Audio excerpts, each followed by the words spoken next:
Order! Order! You are an incorrigible delinquent at times. Behave yourself, man! There's part of me that thinks we should be talking about nothing other than Brexit in the context of our children's futures and our nation's economic and actual security. There's another part of me that recognises sometimes the oil tanker takes a rather long time to turn around, and genuinely new lines or questions don't ordinarily present themselves. This is the sound of me trying to decide whether or not we are going to do an hour on that today, or whether we're going to do an hour on something else. The thing that draws me to it most is an intervention this morning from a French politician called Nathalie Loiseau, who was on a different radio station and who said a couple of things. Even if I think we could all agree, you know, my continuing quest for things upon which we can all agree, whether we are on either side or any side of any argument. I think we could all agree I'm a little more immersed in Brexit than most. Can we agree on that? A little more. Possibly we disagree on me being a little bit more knowledgeable. But of course the people who disagree with that would be loosely described as still waiting for their unicorns. So knowledge becomes a relative term. But I know I'm a little bit more invested in Brexit than most, and I am a little bit more knowledgeable about it than many. And yet even now, with 20-odd days to go, I still get taken by surprise by the simplest of statements, the simplest of observations. And listening to a French politician talk today, she said a couple of things that...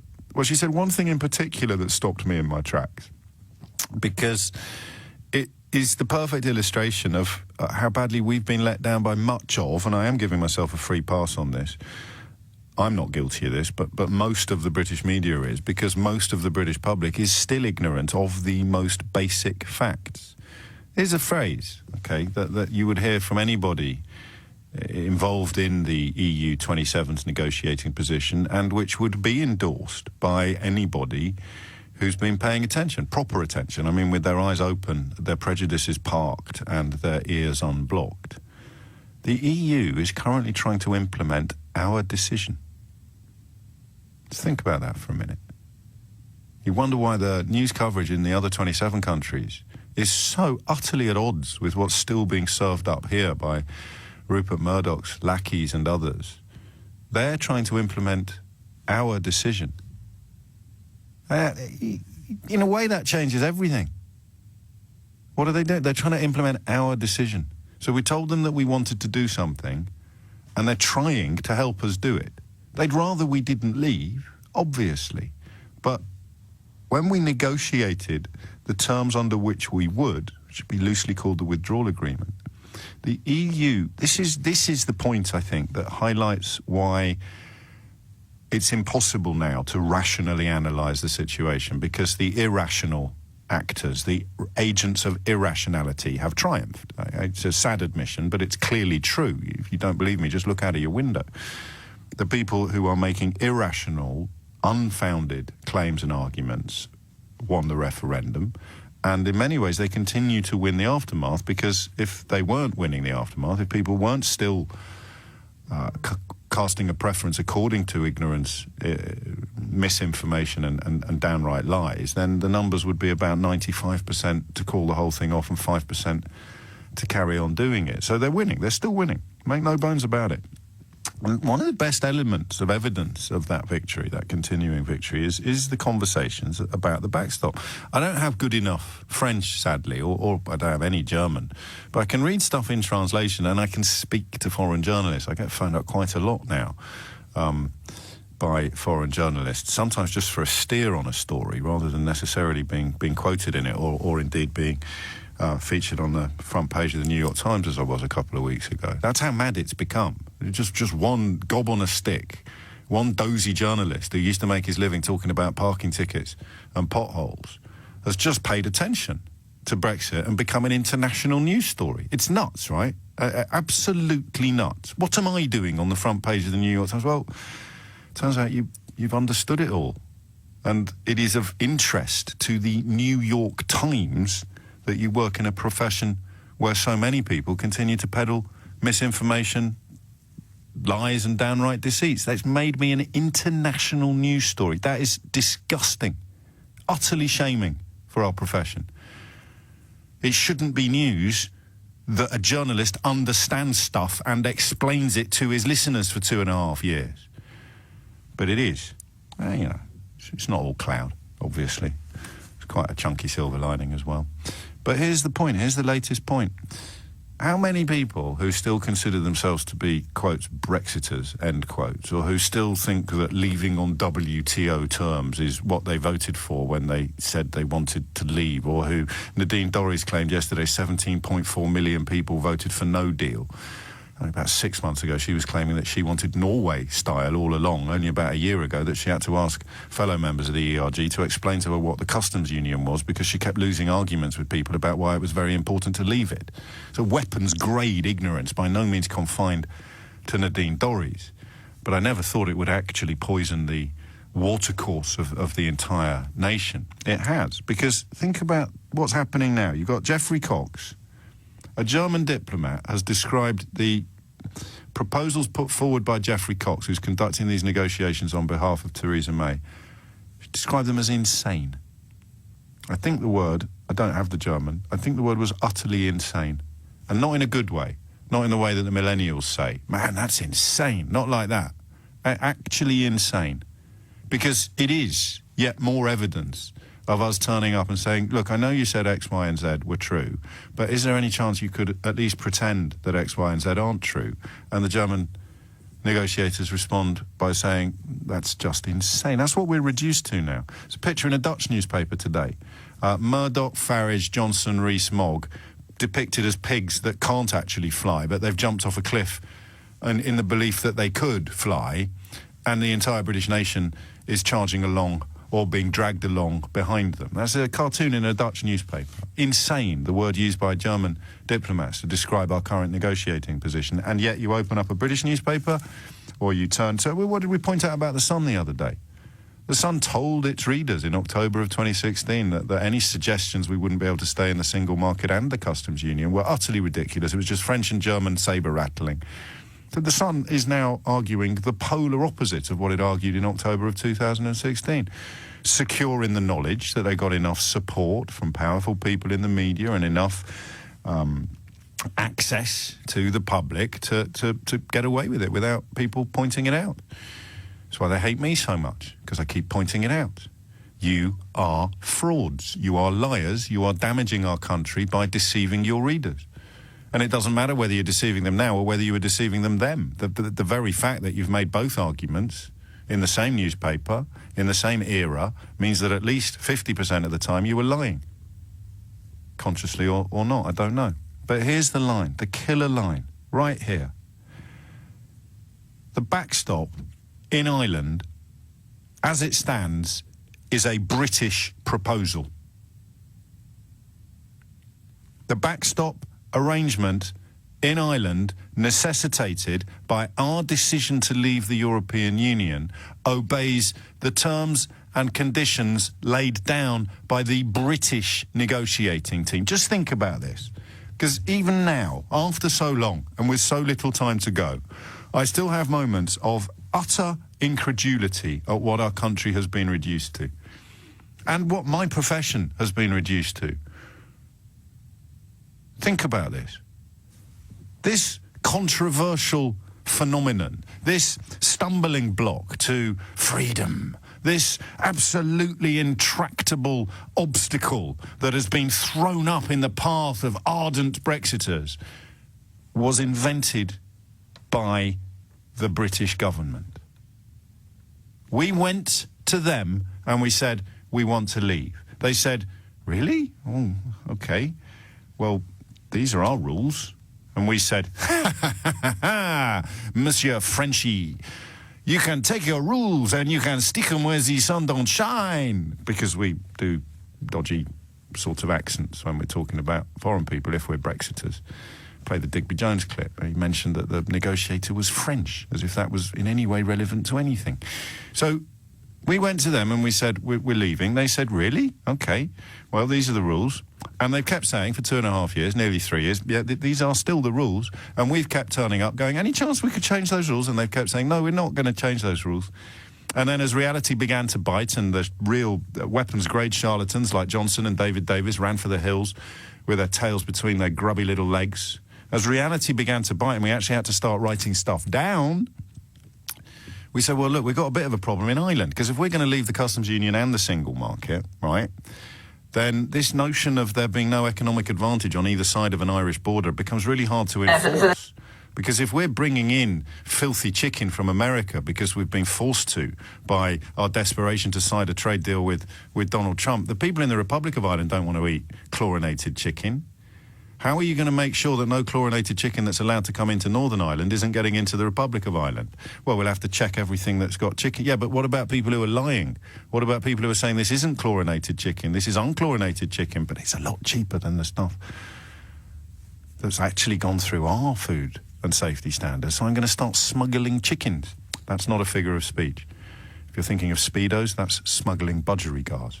You're going to start smuggling chickens. So we need to put something... So this is what we've tried to work out. So they came back to us.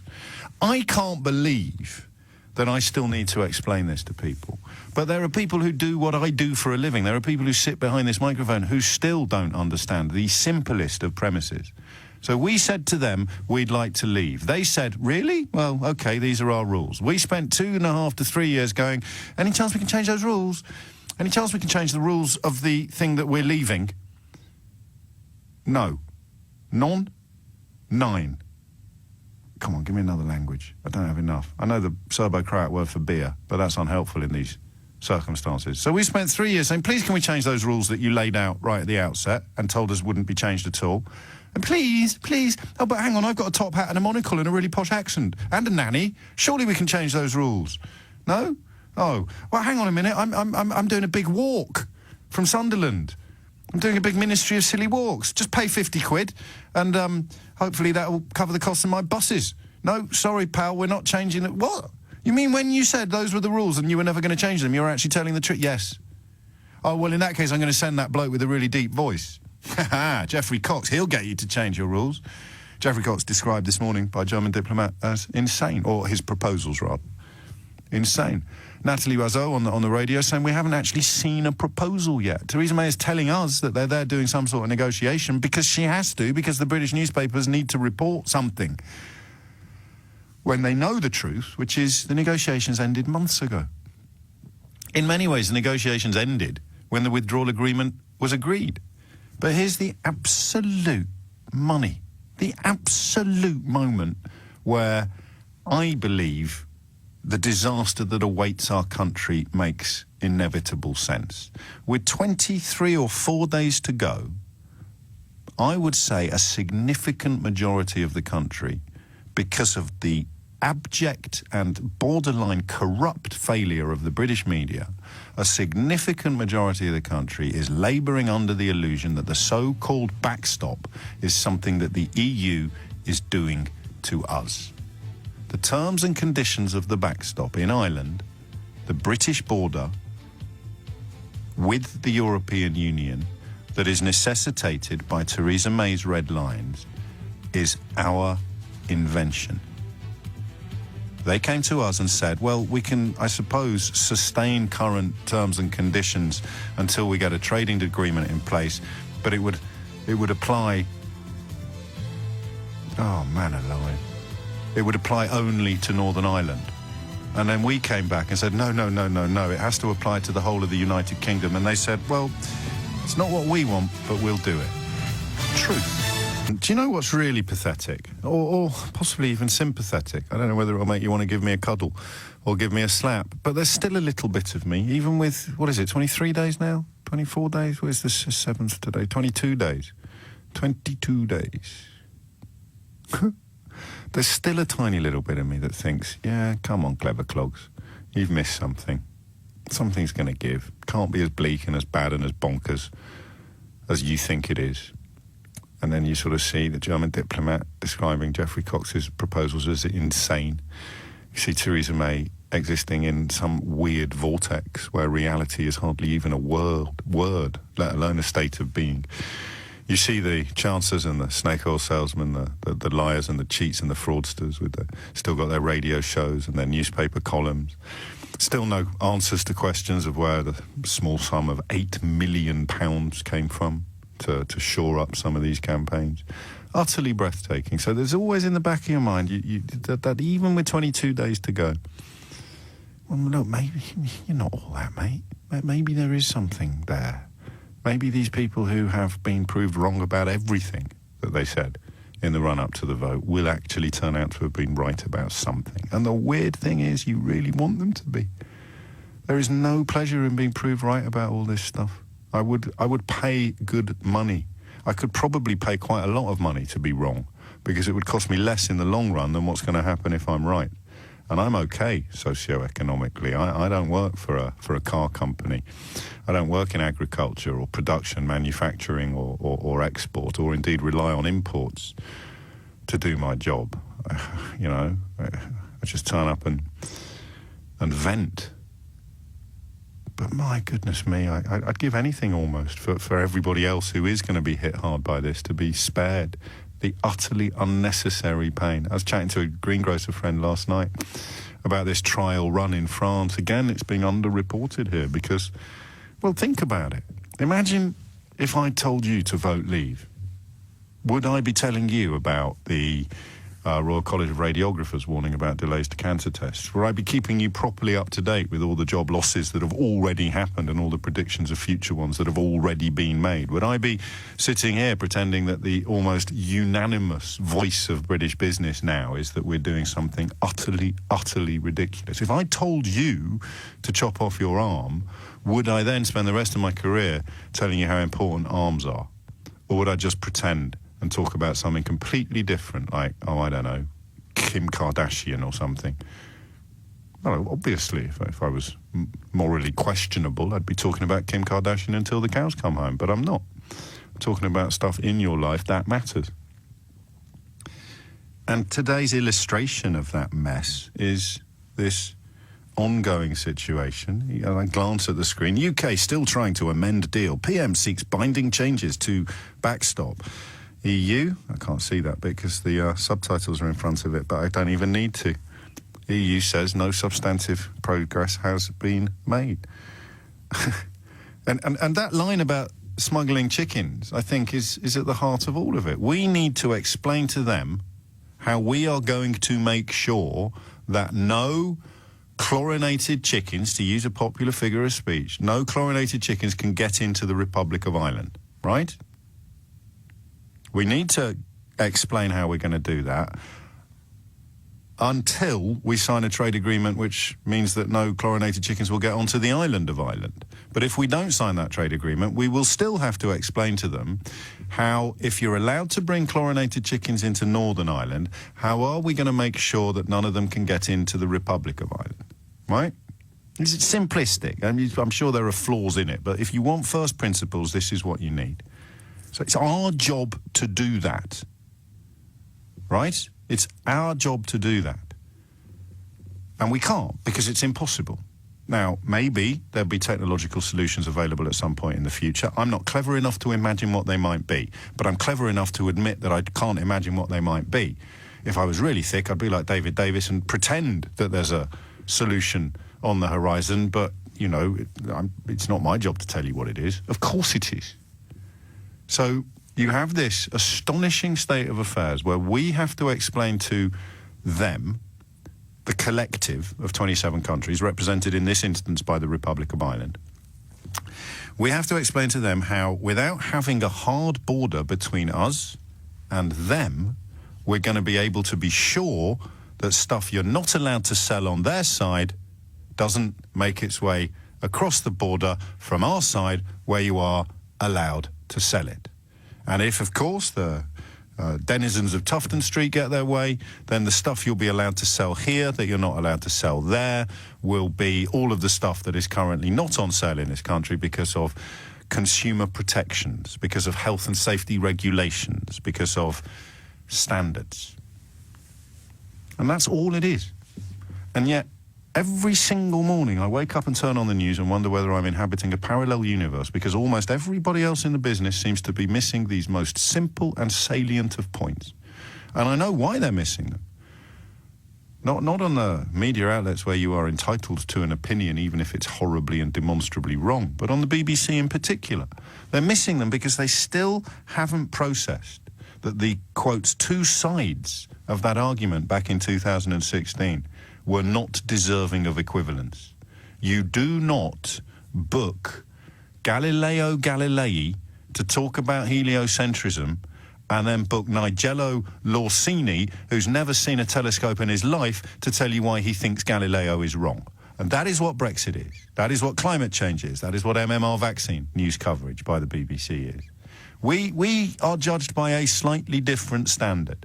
I am allowed to say things to you that I believe, even if all of the evidence makes a monkey of me. Okay? I don't. Obviously, I have friends and colleagues who avail themselves of that opportunity on a daily basis.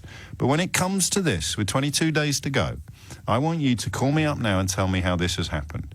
How are we inhabiting a society where the European Union's attempts to implement our decision are being reported as intransigence or intractability? And further, give me a ring now and tell me how on earth we continue to conduct conversations about the backstop without the majority, and I'd love you to be honest with me here. Put your hand up and tell me if I'm telling the truth. However you voted, did you think that this backstop on the island of Ireland was something being done to us rather than something formulated, written down, and agreed by the British government, following a request to have something more acceptable to us than the backstop agreement that the European Union originally offered? Just think about that one single fact. If you want to just begin to pick away at the scab of the lies that you have been fed, how many people listening to this now, and remember this programme is, of course, one of the few places where you would have a chance of getting most of the salient facts, but I don't think you've got this one because I don't think I've laboured the point enough. The backstop in Ireland that is supposed to be the great obstacle to this glorious Brexit, as it stands, was a British invention, and it was dreamt up and agreed after we asked for a more preferable or favourable set of circumstances than the ones originally offered by the European Union. So what the British government is reduced to today, what the Attorney General is reduced to doing, is begging the European Union to temporarily pause reality and allow us to rewrite the rules that we asked them to agree to after rejecting the ones that they came up with in the first place. I don't know why you are not hearing this on every radio programme, on every radio station in the country, except the ones that play records. I don't know why this is not leading the news on every bulletin, because the job of a journalist is to give the public the information that it needs to arrive at informed positions. And we're talking about this backstop as if it's some European Union invention designed to frustrate Brexit. It's a British invention designed to improve the terms and conditions of withdrawal that the European Union originally offered to us. Just think about that for a minute.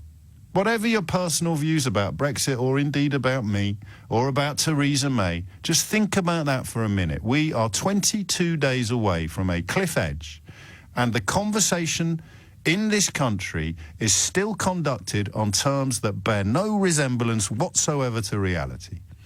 The British border in Ireland, necessitated by Theresa May's red lines regarding customs union and single market, will stay there until we can explain to them how stuff that you're allowed to sell in Northern Ireland but not allowed to sell in Ireland will be kept out of Ireland. That is our job. We are asking them to implement our decision, and they are trying to help us by agreeing to the terms we concocted after rejecting the terms that they offered. So the British government's negotiating position today March the 7th, 2019, 22 days until Brexit is triggered. The British government's negotiating position today is that thing that you kindly agreed to after we said no to what you proposed. Is there any way we could actually go back to that and write it up in a way that pretends it's not impossible to stop stuff moving from one side of a border into the other, where it's allowed on one side and not allowed on the other, without checking stuff? Can we just write some words that pretend it's possible to check stuff without checking stuff? And that is the sentence. It is possible to check stuff without checking stuff, is the altar upon which this country is being sacrificed. Whether it's David Davis or Nadine Dorries, who appear not to understand what they're talking about, or whether it's a Jacob Rees-Mogg or a Boris Johnson, who appear to understand what they're talking about but see personal reward and or enrichment as being more important than the future of the nation. That is what it all boils down to. They're saying to the European Union and to you and to me, it's possible to check stuff without checking it. And the European Union are saying, this is completely insane. It's 11:15. I'm anonymous, please, James, as I work for HMRC. The official line to staff regarding border checks is that we will be waving everything through, as avoiding border delays is the priority. Brexit is on the verge of creating a smuggler's charter. I think that's already happening, and of course it will be sold to you as proof that Project Fear was wrong. Yeah, what about all those checks they were supposed to be on stuff coming out or stuff coming in to the country? Yeah, they're to make sure people aren't breaking the law, and because we don't have the infrastructure in place to do those checks properly, we're just going to let people break the law. That's a win for Brexit. Wayne's been in touch. He says, FFS. I'm not very good at acronyms. I don't know what that stands for. FFS, can someone please call at Mr. James O.B.? I think he'll still be going at tea time if someone doesn't butt in. You can call all you want, pal. No guarantee you're going to get on air. Although I will now do my best to work my way through the cavalcade of callers queuing up to contribute. I do like alliteration. Emily's in Maidstone. Emily, what made you pick up the phone? Okay, James, it's a pleasure to speak to you. We'll see. To someone so humorous, so intelligent. You have summarised Brexit down to a T. You've actually made me cry laughing. I have been thinking, I promise you, I will make sure that over dinner tonight, my 17-year-old, 14-year-old and 11-year-old daughter, 2 sons and a daughter, listen to every word that you have said, because you're concise. I've been saying it for 3 years. It doesn't matter. We're losing. It doesn't. I understand that. It's a huge worry for all of us, but you have summed it up.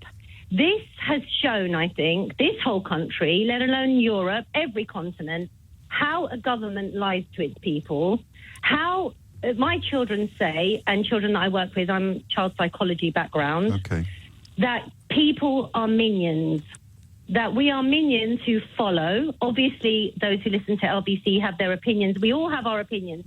There is nothing at the end of the day that any of us, I feel, can do about it. My nephews are in their early 20s. They are horrified and terrified about what the future holds for them.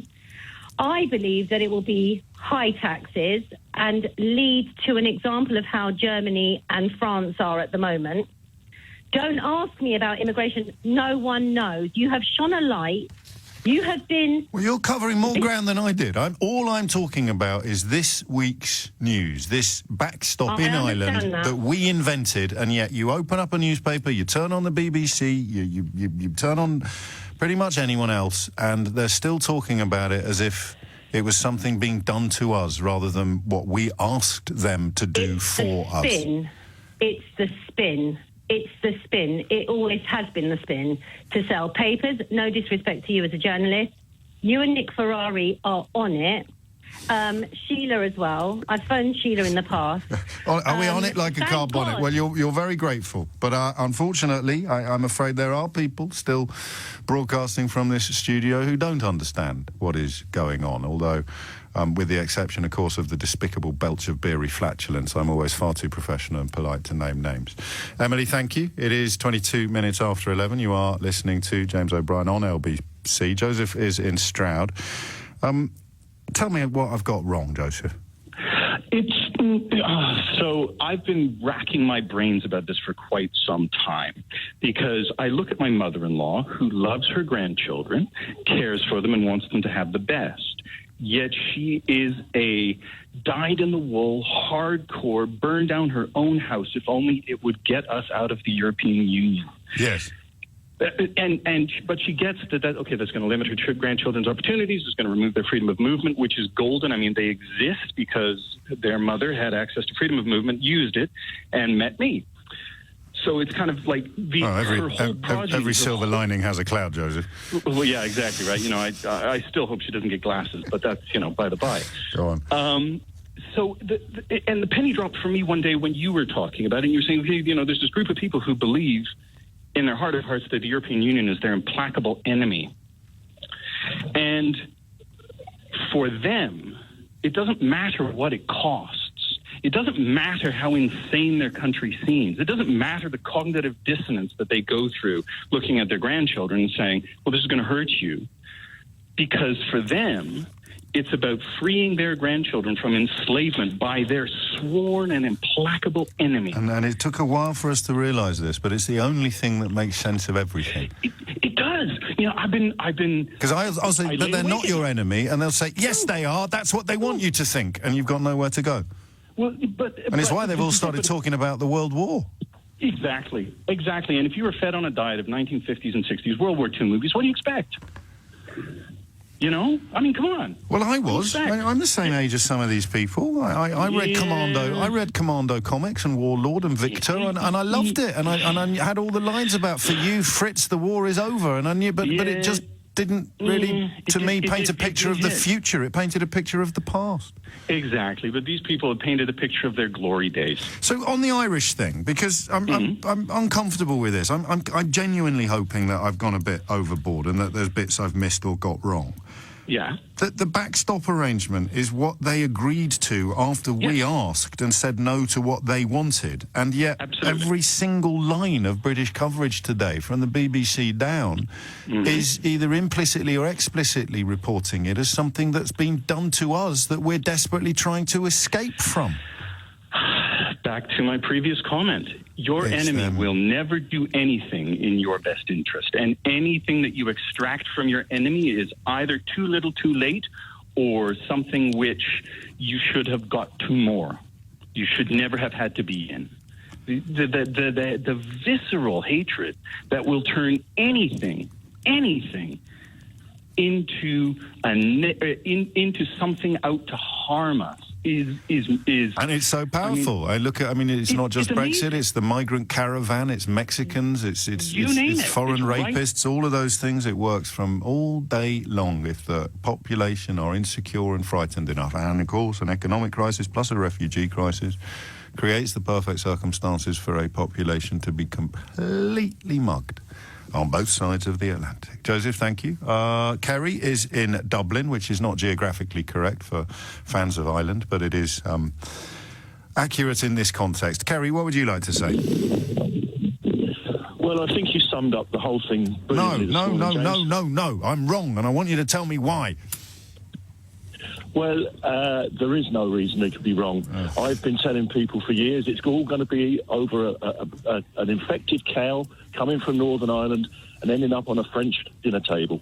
And then they'll find out somebody dies, and then they'll recognise why there has to be proper control Do you know over the American imports ambassador? from Northern Ireland. The American ambassador on the Yes. Today programme yesterday on Radio 4 claimed that the United States of America had the lowest incidences of food poisoning in the world, which is a barefaced And they have lie the that went highest. utterly unchallenged by John Humphreys. Quite incredible. And so when I sit here and splutter and wonder about how people have managed to end up believing such arrant nonsense, one of the most respected and prestigious journalists in the country getting completely mugged off by the American ambassador on the question of food standards. It's no flipping mystery that Doris in Ongar is on the wrong side of the facts, is it? No, it's not at all. And I mean, living here in Ireland, we're continually hearing about the Irish backstop as if it's some sort of Irish plot to damage Britain, when in fact it's merely trying to protect the border, make sure that we don't have another return to the terror that went on 25 years ago only, and the implication that our Prime Minister is somehow attacking the UK when I can't think of any time he's ever made any disparaging comment except to say that Brexit's lunacy, which I think is a... There's one journalist, agree with. oddly, I'm always looking for not necessarily polar opposite views, because if your view is fact-based, the polar opposite is by definition nonsense-based. But Peter Foster in the Telegraph, he does hold Varadkar in quite a negative light. I need to get him on the show and work out why, because I kind of tally with what you're saying, but there is a school of thought that says he could have done more. Whether that's in terms of tone, context, as opposed to content, I don't know. But from where you're sitting, Varadkar is, again, trying to implement a decision that we made.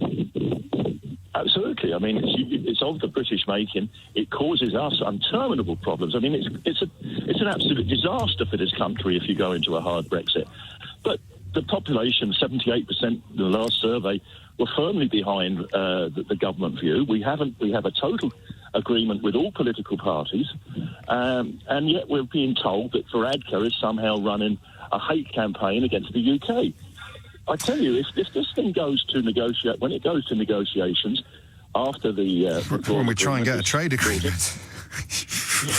But when it goes to negotiations, the best friends you're going to have is Ireland. Of course it is. For crying out loud, I mean... And if we're making a list, we're making a list of things that people are still being deliberately, willfully, shamefully misled about. That would probably make the list as well. It's not quite as clear-cut as who dreamt up this backstop. But it is fairly clear-cut, is that this is not the beginning of the end. This is the end of the beginning. Whether we agree with withdrawal agreement or not, we then open negotiations to have a free trade agreement with what is currently by far our largest trading partner. And if we have... I mean, look back now. Geez, Kerry, man. Just looking at it now, it's as if we've spent 3 years calling you I'm very, very close to using a word I'm not allowed to use on the radio. We're going to spend 3 years calling you a... God, Keith, get the bleep ready, man. I'm struggling to hold this in. We've spent 3 years calling you all the names under the sun. It's all gone belly up. Did it again. Now can we sit down and talk about a trade agreement? And by the way, we're expecting you to do us loads of favours. Yeah, it's absolutely insane. I mean... Do you know what I like? Do you know who I worry about the most? I worry about the most. I get the occasional text message that says things like, well, I can't wait until March the 29th. What are you going to talk about when Brexit is finished? And because I'm a snowflake and a bleeding heart and a Christian and a liberal and all of those terrible things that nobody should be, I despair for what's going to happen when reality kicks those people up the backside. Do you know what I reassure myself with? They'll pretend they haven't been kicked up the backside. Or, more likely, they'll claim that they wanted to be kicked up the backside all along and that 17.4 million people voted for it too. And it's a return to a question that will probably be entertaining us for decades to come. One of my grandchildren will be doing this job because the British media is about to become entirely hereditary. One of my grandchildren will be doing this job in a few decades' time, and she'll be sitting here and she'll say... You remember, go back to 2019. I wasn't actually born, but my granddad was wanging on about it all the time as when we were kids, even 20 years after Brexit happened. But how on earth did they end up reporting that backstop in Ireland as something the EU was doing to us rather than something that the EU agreed to as a favour to us? That's astonishing. Jeff's in Ilford. 22 days to go, Jeff, and they're still lying. Yes, James. I know you don't like people questioning. Last time I spoke to you was about Jeremy Corbyn. I have tried a couple of times to get through to you, but no avail. Well, you're here now. We are very busy. We are victims of our own success, Geoffrey. And the fact that I never shut up. That keeps callers off as well. Well, yeah, you do spend a bit of time, but your monologues are absolutely classless. Well, you're very classless. Put the wrong word there, but no, I think it was the right word. Carry on, Jeff. The thing is, though, James, you asked a question a while ago as well, when you've done a programme about why do people still believe the nonsense? Yes. If you keep telling people black is black, but even though it's not, you keep pointing out the same message, people start believing it, because not to believe it means they're admitting they're wrong, which the whole setup of this Brexit thing that's gone on has been built on sand and lies. But still, some of your fellow commentators, apart from yourself, and newspapers are still peddling the lies because they're so far deep inside it that if they start telling the truth, the whole thing collapses anyway. And does that explain the backstop story? Because this is, I thought, possibly something we could use in isolation, not as a symptom of the broader malaise as you're portraying it, but just as a way of you and me saying, look, here you go.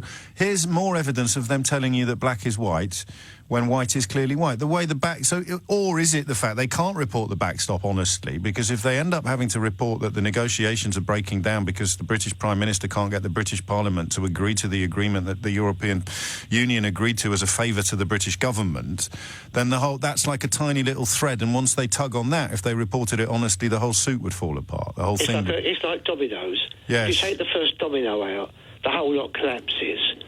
So the whole So thing if you establish this as an unalloyed truth, correct, then all the other unalloyed truths follow, and people end up going, hang on a minute, they weren't opposed to us or working against our interests in any way, shape or form whatsoever.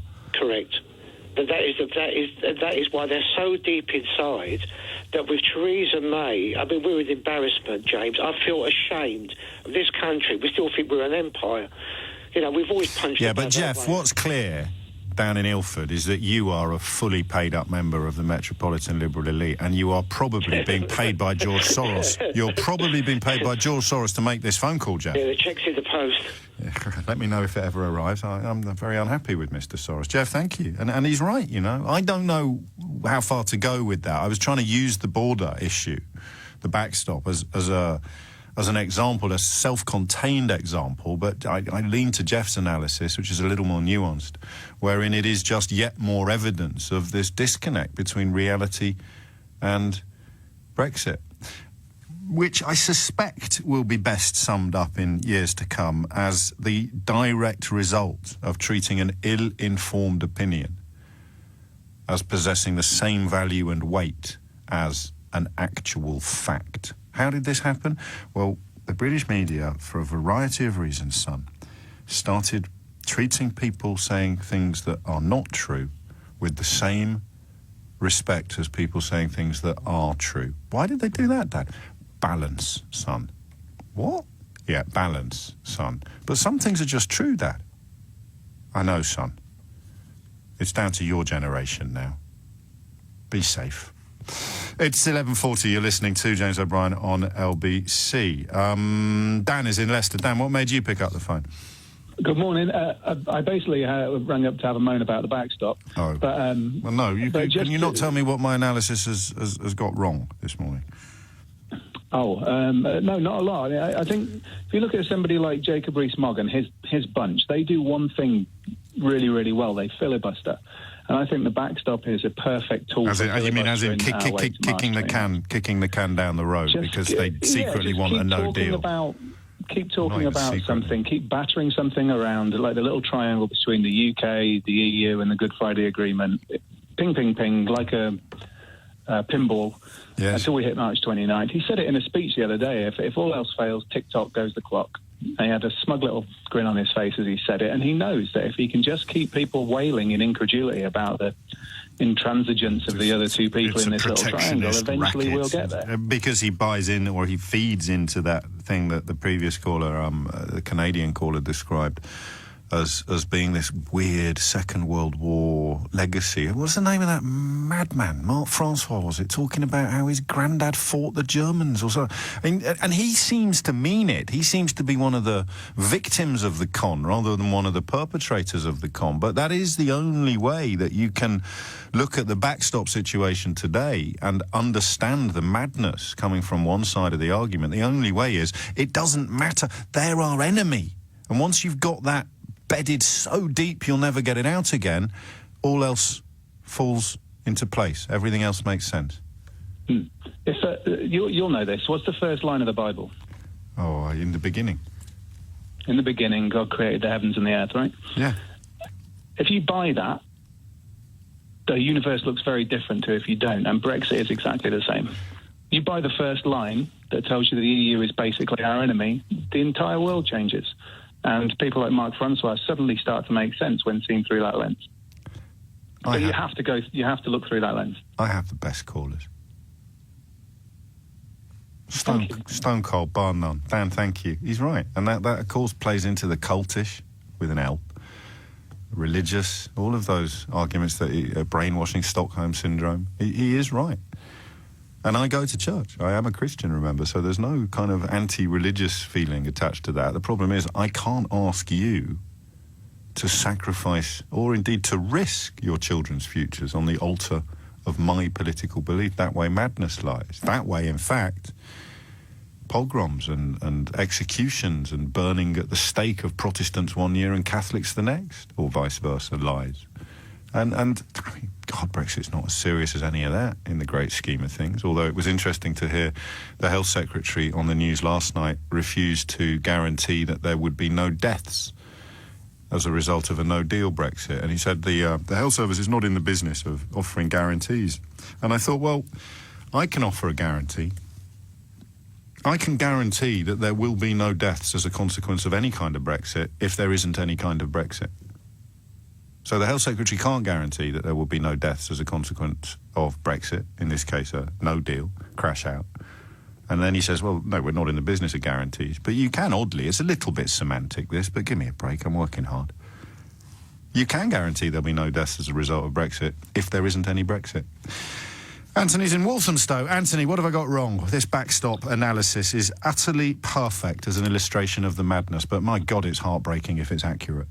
I mean, it is. You haven't got anything wrong at all. I think what we're seeing here with this report of the backstop is just the doubling down of 25 years of what the right-wing tabloids in this country have been doing. All they've been doing for 25 years has been drip-feed. That and you're preaching to the choir, but the EU. I know that, and I've got the list here, and it's everything from rocking horses that were going to be banned for being too rocky to bananas that were going to be banned for not being bendy enough. We've been there a million times, but today specifically this backstop, which is our idea, it was our request to them to accommodate Theresa May's concerns. And yet every time I turn on my radio or my television or open up a newspaper, I am seeing a reality being reflected that claims it's something being done to us, and I can't make sense of it. I can't make sense. I think they just need to be called to account. You think, okay, think about it. The ordinary man on the street has no real interest or knowledge of politics. And if so, where do they get their information about politics? It's from the tabloid press. Sometimes it is not always. So they're just basically doubling down of what they've been doing for years and years. It's you familiar with the film, The Manchurian Candidate? Yes, I am. I mean, crikey, I thought that was fiction when I watched it. But so did I. But you know when they keep spouting, repeating the same lines verbatim. Yes, of course. Like it's inspired by Orwell, but it doesn't address. You're quite rightly bringing us some bigger picture analysis.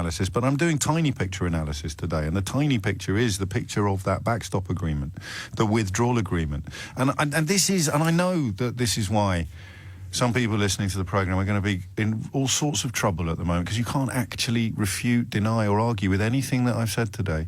You're sitting there having voted to leave, thinking that yes, this backstop is proof that there are enemies, and now you've had it explained to you in utterly undeniable terms. You're sitting there thinking, crikey, well, if I believed that lie,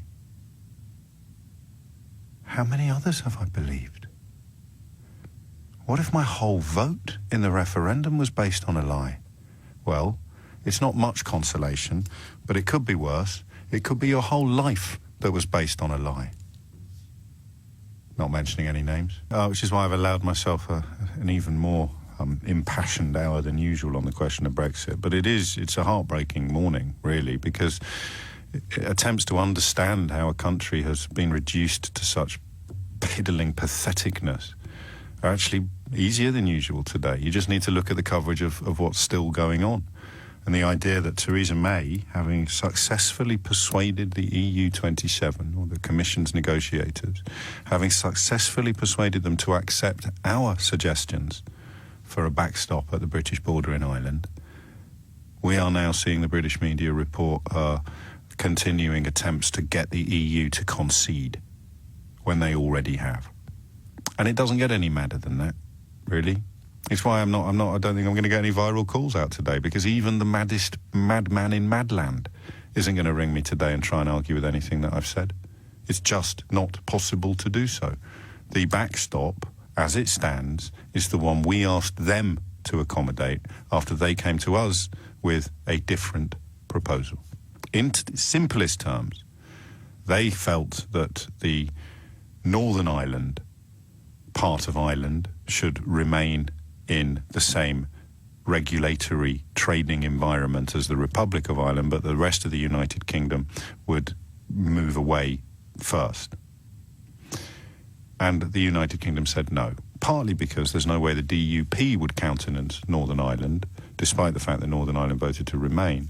The DUP would never countenance, they say they'd never countenance different laws in Northern Ireland from the laws in the United Kingdom. The rest of the United Kingdom, the laws in Great Britain. You can, if you want, believe them, or you can point to the fact that they're perfectly comfortable with different laws governing abortion, which might make them massive hypocrites. But, hey, these things are relative. So there it is. Wondering why this is happening?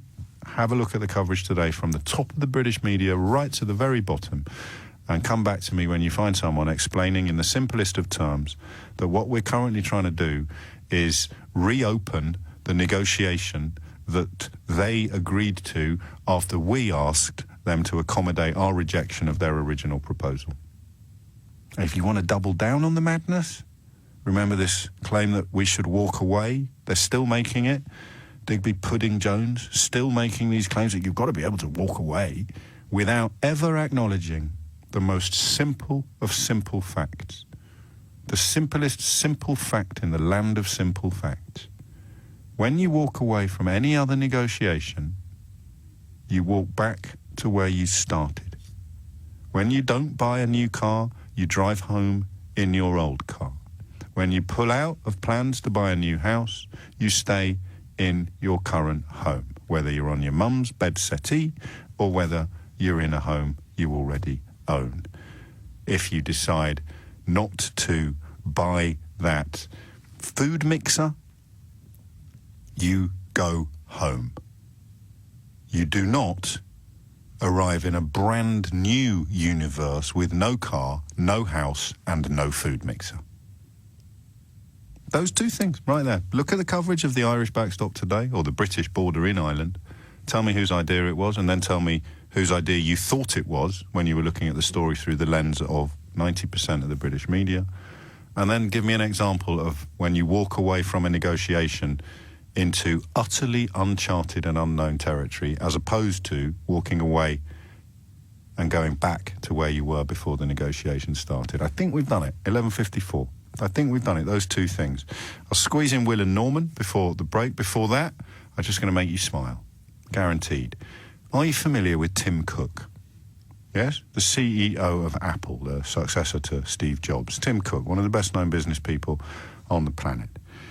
And a really simple name to remember. Two monosyllables. Tim and Cook. Who could possibly get that wrong?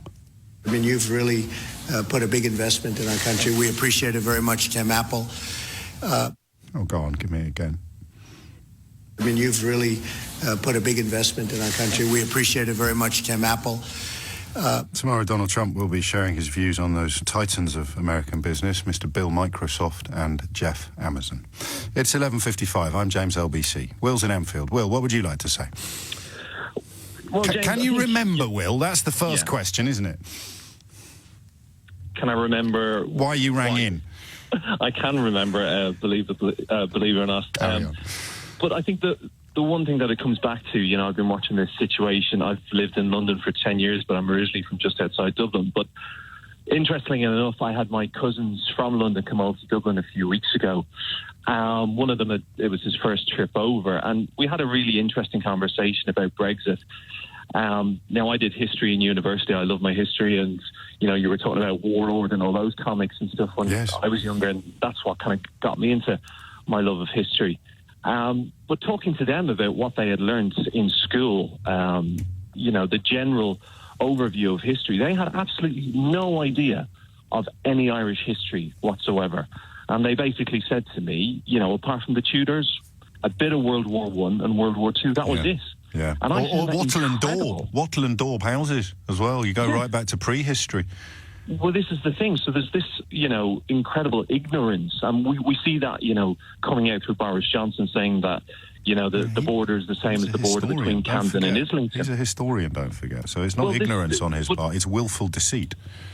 Well, you know, I think he claims to be a historian. What he actually knows about history or not is, you know, I think we could write that back on the back of a cigarette packet. But it's just very interesting to see. And as I said, you know, doing history in university, and then I've gone into work in media, you know, it gives you a very good overview of just kind of world history. And I think that's something maybe that's lacking in this country. And that's maybe something that should be tackled, as in what the actual curriculum for, you know, primary school history is about, to teach these sort of things. What lessons would be most pertinent to the current problem? Well, again, not to be taught about history in the past 20 to 30 years, you know, in England, Wales, Scotland and Northern Ireland, which is technically part of the country, is quite incredible. Growing up in Ireland, you obviously learn a lot of Irish history, and then you learn a lot of, you know, kind of general world history. And that doesn't seem to be the case in England. It all seems to be, you know, let's talk about the good times and when we had an empire and all that sort of stuff. But in the context of Brexit, there's no problem being proud about that. The three but Bs. At the same time, Go on, sorry, I'm talking over you. Carry on. But at the same time, you also have to learn about, you know, the things. Every country around the world to a point has done bad things as well, and I think that's just glossed over. You know, we always talk in England about, you know, rose-tinted analysis. Yeah, well, just give me the three Bs in the context, because I don't think I'm going to have time for Norman, unfortunately, who was going to make similar points actually about Scotland being completely ignored in the context of the ongoing madness. But Brexit, borders, backstop. What lessons from Irish history would be most pertinent to unravelling that little knot of nastiness? I think we're just going backwards, as in, you know, I think people are forgetting about the bad times that Northern Ireland caused. In the UK, you know, one of my old bosses was close to Canary Wharf when that bomb went off. We don't want to return to those times. And you look at the stuff that the DUP come out with, and as you said there, it's one rule for when it suits us and one rule then when it doesn't suit us. Yes. You know, there has to be some middle ground given. And at the end of the day, for me, as an Irish person, it would be great to have a united Ireland, but it is a line on a map. And is it worth somebody's life? No. Yes. I mean, yes, as in I agree with you, and no, as in of course it's not worth somebody's life, but I guess we are where we are. And also for people to follow up on Will's central point, who don't have a lot of Irish history and who don't really fully grasp why this might see an increase in terrorism or a return to the dark days of the Troubles. I think the best way to understand it is the Northern Irish experience.